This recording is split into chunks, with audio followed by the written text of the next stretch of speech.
Halo Moduers, kembali lagi bersama saya Gaby Suhartanto selaku Investment Connoisseur dari Moduit.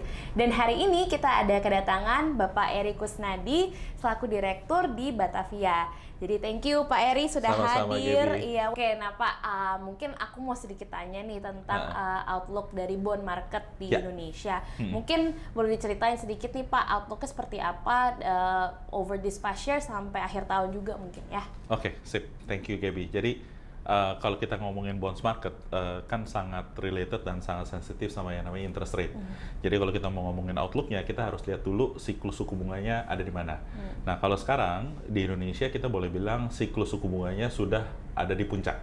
Ya, mungkin kalau di Amerika masih tanda tanya nih, udah di puncaknya belum, atau sudah di puncak atau belum, tapi sudah di siklus puncak. Ya tinggal ya naik lagi atau udah gitu ya, tinggal gitu, tapi udah di siklus puncak. Nah, dan after siklus puncak itu kan pasti akan siklus penurunan, karena nggak mungkin bunga naik terus, kalaupun naik, bertahan pun nggak mungkin bertahan terus, next step-nya pasti turun. Nah, kalau turun, itu akan cenderung lebih favorable buat bonds. Of course, kita nggak pernah bisa garanti ya, kalau suku bunga turun, bonds itu pasti naik gitu ya, itu nggak bisa kita garanti, tapi minimal kecenderungan untuk terkoreksi akan lebih terbatas.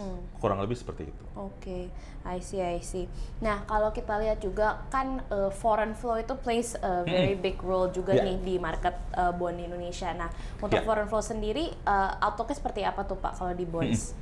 Nah, menariknya itu, Gaby, kalau kita perhatikan sebelum pandemi ya, foreign flow itu play a very significant role di bonds market kita. Di pandemi ke sekarang, saya nggak bilang pengaruhnya nggak ada lagi, tapi udah berkurang lumayan signifikan. Karena di tahun 2020, 2021, dan 2022, foreign itu actually a net seller, jadi jual bersih, turun kepemilikannya.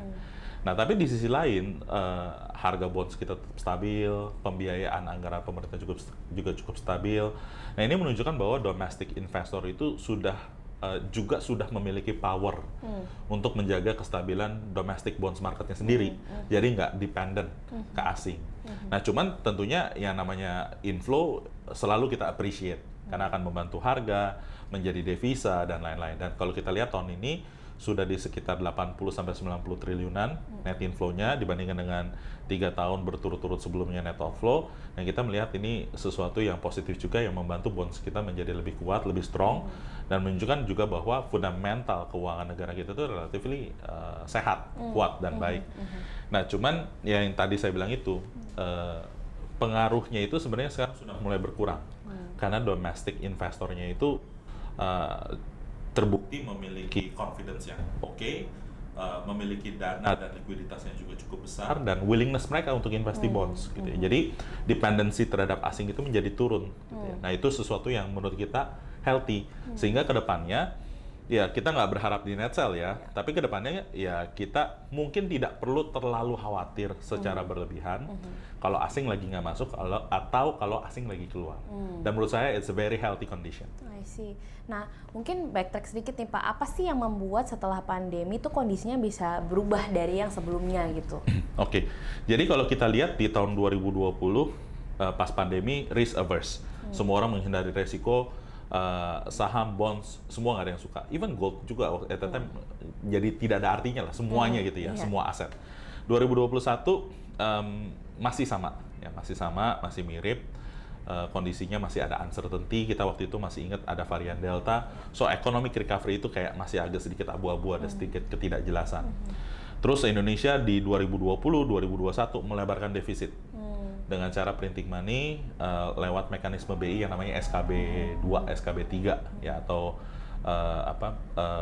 surat keputusan bersama gitu ya. Nah, di situ burden sharing namanya, ya burden sharing. Nah, di situ investor asing juga mempertanyakan lah, ataupun meninjau ulang apakah negara dengan mata uang yang kekuatannya so-so seperti Indonesia, printing money, kuat nggak sih? Nah, di 2022 semua keraguan itu terbayar.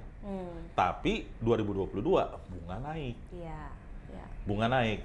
Ya, sehingga masih belum menjadi suatu kondisi yang bisa mendorong mereka untuk masuk. Tapi itu semua berubah di kuartal 4 2022.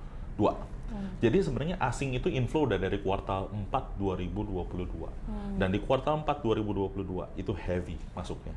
Sekitar 50-60 triliun lah kurang lebih di kuartal 4 2022, berlanjut ke tahun 2023 so far sudah 80-90 triliun.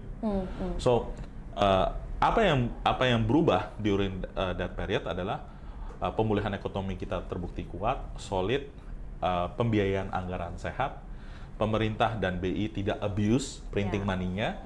Jadi semuanya sound ya, semuanya tepat, semuanya dilakukan secara bijaksana. Defisit sudah kembali ke bawah 3%, lebih cepat daripada yang diperkirakan. Tadinya tuh diperkirakan 2023 ini mungkin masih di atas.